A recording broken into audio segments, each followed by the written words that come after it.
Alors, nous sommes les rencontres de Montségur, hein, c'est le titre de l'association que nous avons créée. Je m'appelle Patrick Ducombe et là, au moment où je vous parle, je viens de Cordes, dans le Tarn. Et Raymond. Raymond Richard. Moi, j'habite à Caillaux, dans l'Aude, non loin de Montréal. Et donc, nous sommes amis depuis plus de 40 ans. Depuis l'aube des temps. Et nous avons eu cette idée de créer les rencontres de Montségur, pas tout seul, hein, nous sommes quelques-uns. Ouais, beaucoup d'associations travaillent hein, sur l'étude du catharisme, l'étude des hérésies méridionales, etc. Et chacune travaille dans son coin. On avait remarqué ça. On avait remarqué aussi que avant, ceux-là qu'on appelle les pionniers de l'étude du catharisme se réunissaient d'abord à Montségur, que ce soit chez Coste, chez Couquet, enfin il y avait beaucoup d'événements. Il y avait des réunions annuelles, et puis tout cela s'est un petit peu éteint, chacun travaillant dans son coin, puisqu'on ne peut pas dire que ces associations-là ne travaillaient plus. Chacun travaille dans son coin. Qu'il y ait des chercheurs universitaires, qu'il y ait des historiens, chacun travaille dans son coin. Alors nous, on s'est dit tout simplement, ben, on va réunir toute cette énergie, sans être une association fédératrice, sans être une fédération, on ne peut pas se permettre d'être au-dessus des autres associations, mais on s'est permis de fédérer un petit peu toutes ces associations en créant les rencontres de Montségur avec, on va en parler, deux objectifs bien précis. Nous sommes une association profondément laïque, ça c'est très important, avec une exigence de travail.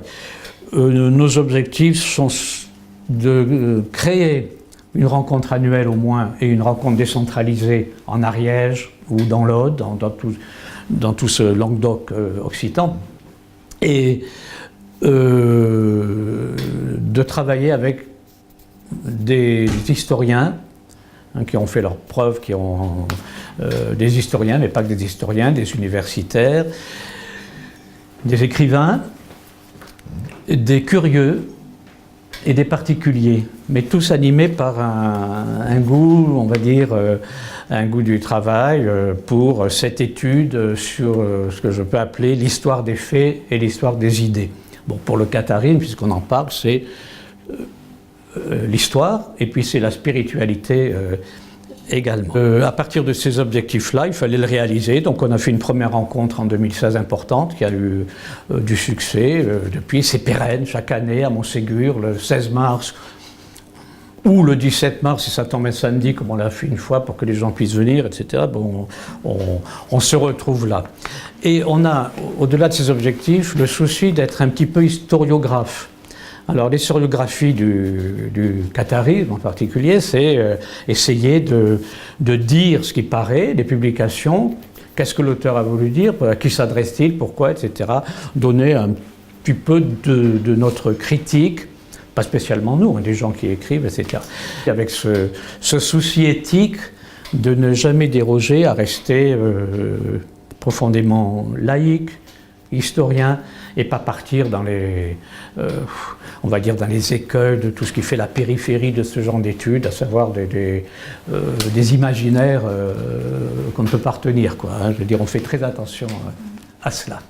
La journée de Montségur, il y a toujours quelques personnes intervenantes sur un sujet donné. Donc on se met d'accord sur... bon, cette année, c'est René Nelly.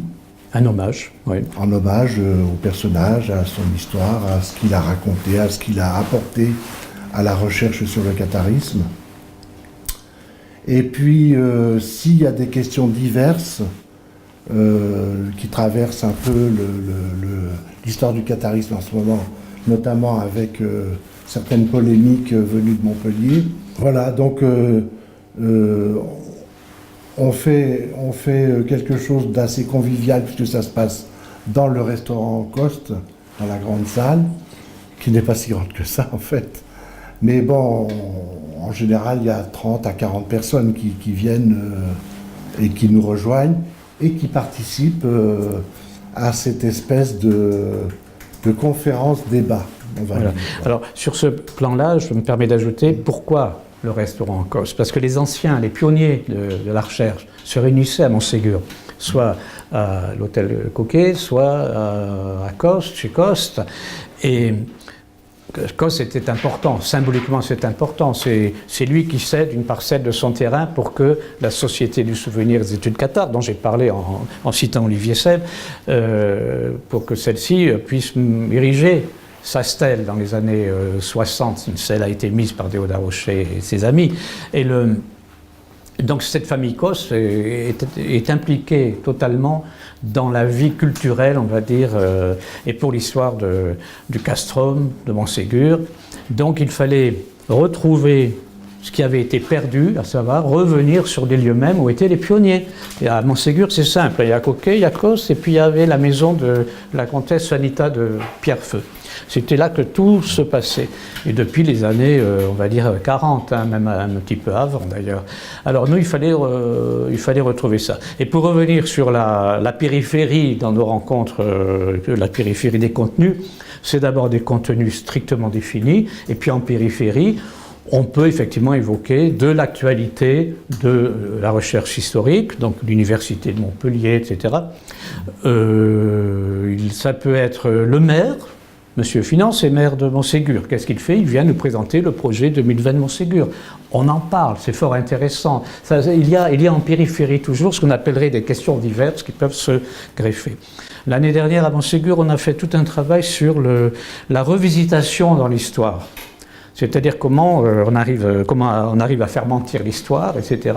Alors là, on a eu Philippe Martel, qui est un spécialiste de la mémoire à partir des événements de l'Algérie, et qui avait fait une thèse sur les historiens du catharisme.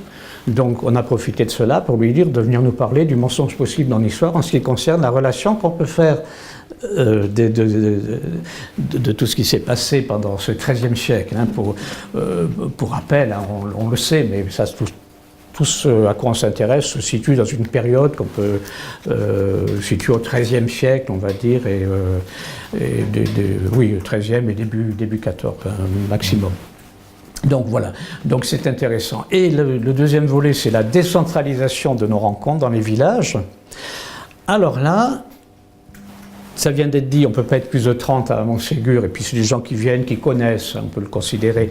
Là, en revanche, on a un tout public, y compris des gens qui sont installés ici, en Ariège ou dans l'Aude, qui sont installés, mais ils sont belges, ils sont anglais, ils sont allemands, mais ils sont complètement du pays, puisque ça fait quand même 30 ans qu'ils sont là, hein, ils sont totalement intégrés. Et ils sont passionnés également par cette histoire. Et puis il y a tout un public qu'on ne connaît pas. Alors on fait preuve là de beaucoup plus de pédagogie, on explique, mais on fait venir des gens, des historiens. Ces rencontres de samedi passé, le 16. Le sujet, c'était un hommage à René Nelly. Donc on n'a pas pris des pans de l'histoire comme on le fait d'habitude. Hein. Là, c'était vraiment René Nelly, un personnage, un homme, un poète, un philosophe, un historien de l'art, avec son neveu qui est venu, Philippe Ramon, du château de Bouis, et ça a été vraiment passionnant. On a parlé aussi des textes qui ont été écrits. C'est un homme qui a travaillé sur l'histoire d'une façon très pointue, remarquable, et y compris sur la spiritualité, puisqu'il a fait découvrir ce qu'étaient les écritures cathares. Hein.